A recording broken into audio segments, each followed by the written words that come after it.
Hey everyone, Kevin here. There are so many things that are causing teachers to leave that it's hard to laser focus in on a single one since they are often interconnected. However, there's one that doesn't get the level of attention that it should.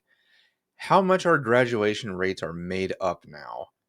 Almost every teacher in the last decade can tell you that they have been pressured, either directly or indirectly, to pass students who are failing or haven't met basic requirements to move on.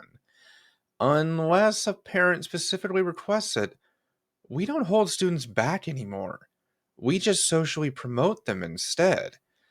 Though, sure, I understand on the one hand you want to keep students with people of the same age group or those that they've been known for most of their schooling. All we're doing by passing students on is setting them up for failure and degrading the education system as a whole by not enforcing our own standards. I had this happen repeatedly throughout my time in education, where admin made it clear that they wanted higher grades, but always came short of admitting it when I called them out on it.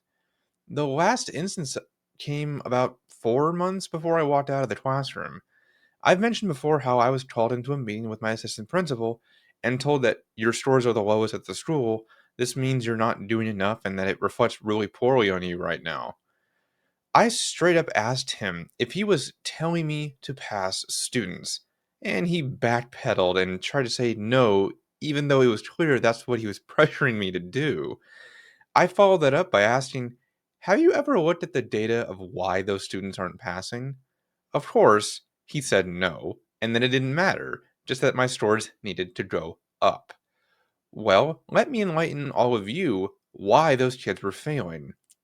I had many students who were chronically absent.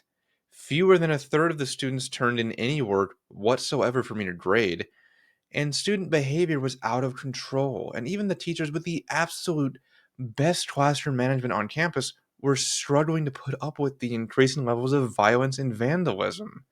So it's kind of hard to pass a student who's never there, is assaulting other students all the time, never complete assignments, and is a nightmare to manage.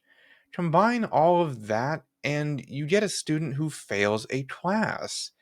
Nonetheless, those students ended up being transferred and passed on anyway, either by pressuring teachers to do it or admin illegally changing grades after the fact. And yes, that happened a lot. My warnings were often ignored, as were my refusals to cave into their demands. Because I had this thing called self respect, I held students accountable for their actions. But we can't do that anymore, apparently. At the time I'm recording this, there's another teacher up in Clovis, California, who sued her district for discrimination after she reported that she was being pressured to pass students since before the pandemic, even, and has suffered ruthless retaliation for it. She went from one of the most recognized teachers to a pariah due to a few bogus admin evaluations because she had the morality and ethics needed to speak out against a corrupt system. All of this results in an ironic situation where we're obsessed with learning standards that we put on the whiteboard and get evaluated on by admin, but at the same time completely ignore all of our other actually reasonable standards that verify students have the skills they need to succeed. I'll tell you why this is going on, though. Money and prestige. School districts get funding based on their graduation rates, and administrators want the prestige of touting that they have excellent pass rates. So they not only get that funding, but also gain recognition that allows them to get promotions they want. We have social media principals these days who just want to be seen rather than actually rolling up their sleeves and doing the hard work necessary to making their schools better and fostering student achievement. We don't hold students accountable for anything anymore, and they know it. This is why kids get sent back immediately, or security doesn't even bother enforcing rules anymore because admin can't do their jobs. Like I said, they just want to pass students on for the funding they get and for prestige reasons. And you think I'm joking too? Look at any figure from the past 12 years or so, and you will see that the US high school graduation rate has climbed significantly. That increase isn't due to better performance by students. Rather, it comes from us lowering our expectations of what we perceive as necessary to obtaining a high school diploma and finding ways to skirt around those regulations as well.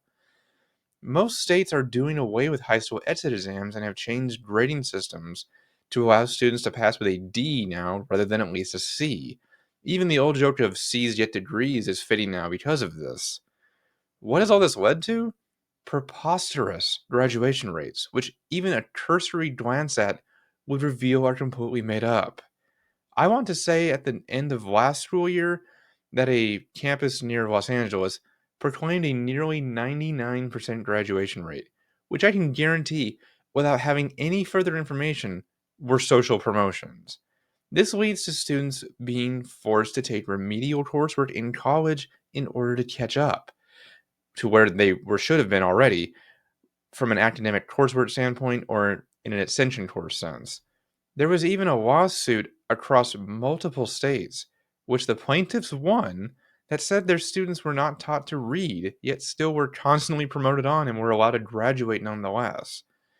I saw this myself back when I was in college, where so many students were in remedial classes and literally couldn't read even the simplest things in our classwork. Clearly, it's only been allowed to fester since my time as an undergraduate. This all leads to students not seeing much value in hard work or achievement if they can just get moved on regardless. And parents having an inflated understanding of their child's capabilities, too.